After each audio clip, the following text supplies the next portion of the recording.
1900년대 초반에 영국을 비롯해서 유럽 전역과 미국의 대부흥을 일으킨 성령의 사람 스미스 위글스워스를 통해 죽었다가 살아난 사람이 14명이나 되고요. 사도행전의 기적들이 무수히 일어났습니다. 그 능력의 비밀 전해드릴게요. 위글스워스가 영국 국교회에 소속한 어느 목사님 집에 머무를 때 둘은 저녁 식사를 마친 후 계속 이야기를 나누었다. 그 목사님은 두 다리가 모두 인조다리였다. 당시 인조다리는 요즘 것처럼 세련된 것이 아니었다. 대화 중 위글스워스가 갑자기 말했다. 목사님, 내일 아침에 구두 가게에 가서 새 구두 한 켤레를 사 신으십시오. 그러나 목사님은 그가 농담하는 거라 생각했다. 두 사람이 대화를 마치고 각자의 방으로 들어간 후 목사님이 잠자리에 들기 전 기도를 하는데 하나님의 음성이 들려왔다. 나의 종이 하라는 대로 하여라. 하나님의 음성을 직접 들은 이 목사님은 그날 밤 두근거리는 가슴 때문에 잠을 이룰 수 없었다. 그리고 아침 일찍 일어나 시내로 가서 신발 가게가 문을 열 때까지 기다렸다. 마침내 주인이 도착해 가게 문을 열자마자 목사님이 안으로 들어가 의자에 앉았다. 손님, 어떻게 도와드릴까요? 구두 한 켤레만 주시겠소? 예, 그러시죠. 치수는 얼마나 되시죠? 색상은 어떤 것으로 할까요? 이 물음에 목사님이 주저하지 않고 의족을 내보이자 가게 주인이 그의 발을 보고는 깜짝 놀라며 말했다. 죄송합니다, 선생님. 이 상태에선 저희도 어떻게 도와드릴 수가 없습니다. 그러나 목사님은 당당히 말했다. 어쨌든 나는 새 구두 한 켤레를 사러 왔으니 치수는 8이고요. 색깔은 검정색으로 주세요. 직원은 목사님의 요청대로 구두를 찾아와서 건네주었다. 구두를 받아든 목사님은 오른쪽 인조 발끝을 구두 속에 집어넣었다. 그 순간 참으로 놀라운 일이 벌어졌다. 인조 발과 다리가 갑자기 진짜 사람의 발과 다리로 변해버린 것이다. 똑같은 현상이 다른 쪽 다리에도 일어났다. 그는 그 가게를 걸어서 나갔다. 새 구두뿐만 아니라 하나님께서 만들어주신 새로운 두 다리로 말이다. 그러나 위글스워스는 놀라지 않았다. 그는 이런 역사가 일어날 줄 이미 믿고 있었던 것이다. 그가 말했다. 하나님 입장에서는 부러진 뼈를 고치는 것이나 없는 다리를 새로 만드시는 것이나 아무런 차이가 없습니다. 사람들은 죽은 자를 살리는 것이 가장 큰 이적이라고 생각할지 모르지만 사도 바울은 아그리빠 왕에게 말했다. 당신은 하나님이 죽은 사람을 다시 살리시는 것을 어찌하여 못 믿을 것으로 여깁니까? 사도행전 26장 8절. 위글스워스의 사역을 통해서도 하나님은 14번이나 죽은 사람을 살리셨다. 1913년 새해 첫날 위글스워스의 아내 폴리는 약속된 집회를 인도하기 위해 여행을 떠났다. 그런데 여행 중 갑자기 죽게 되어 그녀의 시체가 집으로 운반되어 왔다. 위글스워스는 시체를 그녀의 방으로 옮겨놓고 침대 위에 눕혔다. 그리고 예수 그리스도의 이름으로 죽음을 꾸짖으며 그녀에게서 떠나가라고 명했다. 그러자 그의 아내가 두 눈을 반짝 뜨는 것이다. 그녀는 남편을 똑바로 쳐다보며 말했다. 스미스, 왜 저에게 이렇게 했어요? 폴리, 난 당신이 아직 필요하다오. 스미스, 이 땅에서 내가 해야 할 일은 이제 다 끝났어요. 지금 하나님께서 나와 같이 있기를 원하십니다. 그들은 잠시 서로 이야기를 나눈 다음 위글스워스가 아내에게 말했다. 이젠 됐어요. 당신을 보내줄게요. 이제 가도 좋아요. 그녀는 다시 베개를 베고 누웠다. 그리고 주님 품으로 다시 떠났다. 위글스워스는 자신이 아내와 같이 있기보다 아내가 하나님과 함께 있는 게 주님의 뜻이라면 기꺼이 순종할 수 있었다. 또 한 번은 위글스워스의 절친한 친구 목사가 중병으로 죽은 사람의 집에 신방을 요청했다. 그래서 위글스워스가 그 집에 가서 죽은 자가 다시 살아나도록 주님께 기도드리자 죽은 사람이 다시 살아났다. 그러나 그의 생명은 다시 돌아왔지만 그는 여전히 죽기 전에 앓았던 병 때문에 심하게 앓게 되었다. 위글스워스는 가족들에게 선포했다. 만약 여기 있는 가족 모두가 지금 하나님을 떠나 살아온 삶을 회개하지 않으면 살아난 사람이 다시 병 때문에 죽을 것이요. 결국 온 가족은 하나님 앞에 회개하며 예수님을 영접했다. 주님은 그 사람의 병도 고치시고 생명도 연장해 주셔서 그는 그 후 30년이나 더 살다가 주님께로 돌아갔다. 위글스워스는 하나님께는 치통을 치료하는 것이나 죽은 자를 살려 일으키는 것에 아무런 차이가 없다고 이야기했다. 그가 5살 된 아이가 죽어서 온 가족이 울고 있는 집을 방문했다.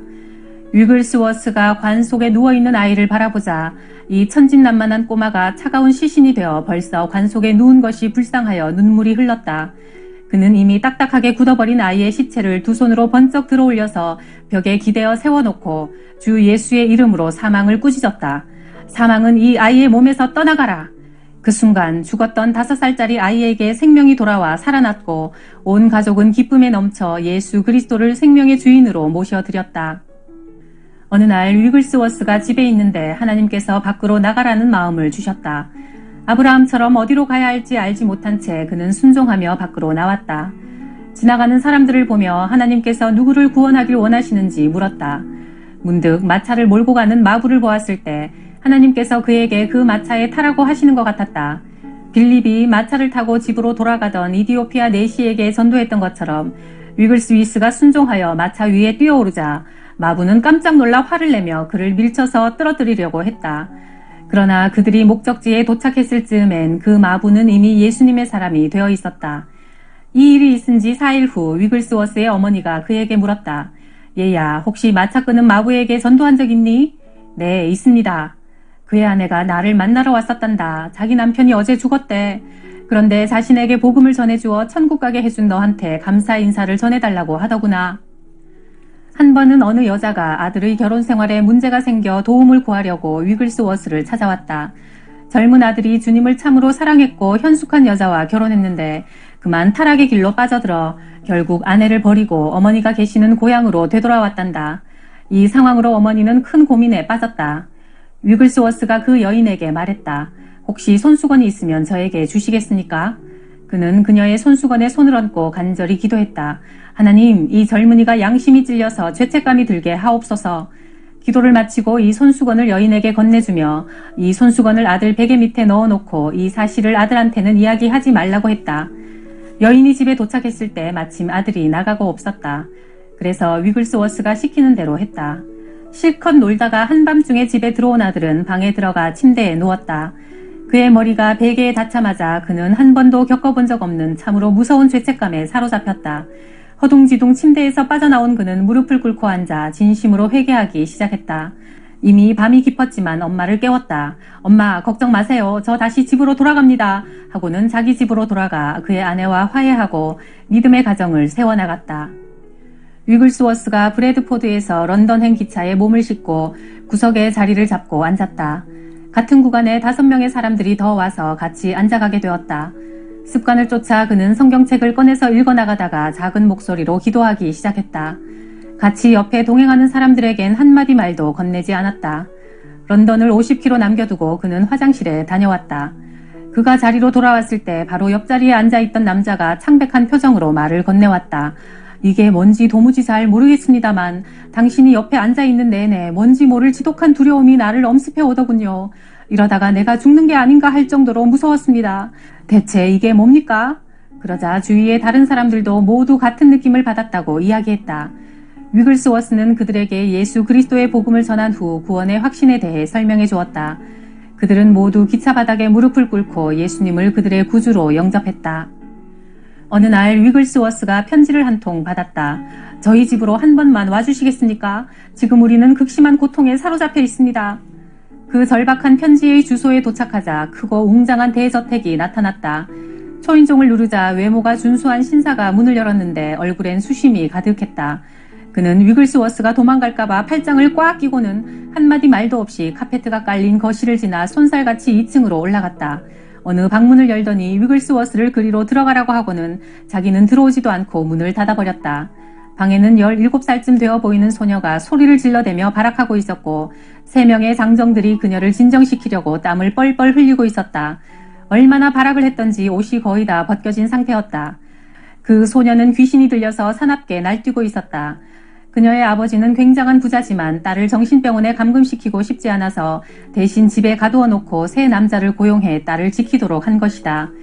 위글스워스가 방에 들어서자 소녀는 그를 노려보더니 갑자기 사납게 날뛰던 것을 멈추고 말했다. 나는 당신이 누구인 줄 압니다. 당신은 지극히 높으신 하나님의 종 위글스워스입니다. 위글스워스가 예수 그리스도의 이름으로 명하노니 입을 다물라 하자 그녀는 슬금슬금 뒤로 달아나더니 벽 구석까지 몰려갔다. 위글스워스가 계속 따라가자 무시무시한 눈으로 노려보면서 이 아이는 우리 아이다 하고 으르렁댔다. 그가 소리쳤다. 이 더러운 귀신들아, 내가 여기 온 것은 너희와 말다툼하려 온 것이 아니다. 내가 예수 그리스도의 이름으로 명하노니 그 아이에게서 당장 나오고 더 이상 괴롭히지 말라. 그러자 12귀신이 큰 소리를 지르며 그녀에게서 빠져나왔다. 귀신들이 나가자마자 소녀는 자신이 아무것도 입지 않고 있음을 발견하고는 울면서 다른 방으로 달려갔다. 15분 후 고래고래 소리를 지르며 미치광이었던 그녀가 언제 그랬냐는 듯 아름답고 고상한 숙녀로 변신하여 거실에서 아버지 어머니와 함께 차를 마시며 교제를 나누었다. 위글스워스는 항상 이렇게 말했다. 성령으로 충만한 것만이 최고의 만족입니다. 우리는 우리가 가는 곳마다 사악한 세력을 물리치고 분위기를 정결케 하는 횃불과 같이 살아야 합니다. 위글스워스는 1947년 87세로 죽기 일주일 전에 내게 말했다. 하나님께서 나를 일주일 후에 데리고 가실 거야. 15년 전인 72세 때도 그는 이렇게 말했다. 나는 오늘 주님께 15년간 생명과 사역기간을 연장해달라고 기도했네. 하나님께서 그의 기도에 응답하셔서 그 후 15년 연장된 그의 사역기간 동안 유럽과 미국, 남아프리카 공화국에서 하나님의 말씀을 선포하며 많은 영혼을 구원했다. 그는 죽기 전에 내게 또 이렇게 말했다. 별로 중요하지도 않은 것을 우선순위로 삼고 살아가지 말게. 믿음으로 사는 삶보다 더 좋은 것은 없어. 이 믿음의 삶만이 우리에게 기쁨을 가져다 줄 걸세. 스미스 위글스워스는 정규 교육을 받지 못했다. 7살 때부터 방앗간에서 하루에 12시간씩 일하느라 26살이 되어서야 읽고 쓸 수 있었다. 바로 그의 아내가 가르친 것이다. 위글스워스와 그의 아내는 영국 브래드포드에 있는 보울랜드 거리에서 전도 활동을 시작했는데 그의 아내가 설교를 맡았다. 위글스워스는 하찮은 일만 도맡아서 했다. 그러나 성령을 받은 후 그는 완전히 딴 사람이 되어 입이 열려서 설교를 할 수 있게 되었다. 어느 날 밤 위글스워스가 설교하는 것을 본 아내가 막 울기 시작했다. 저기 서 있는 사람은 내 남편 스미스가 아니야.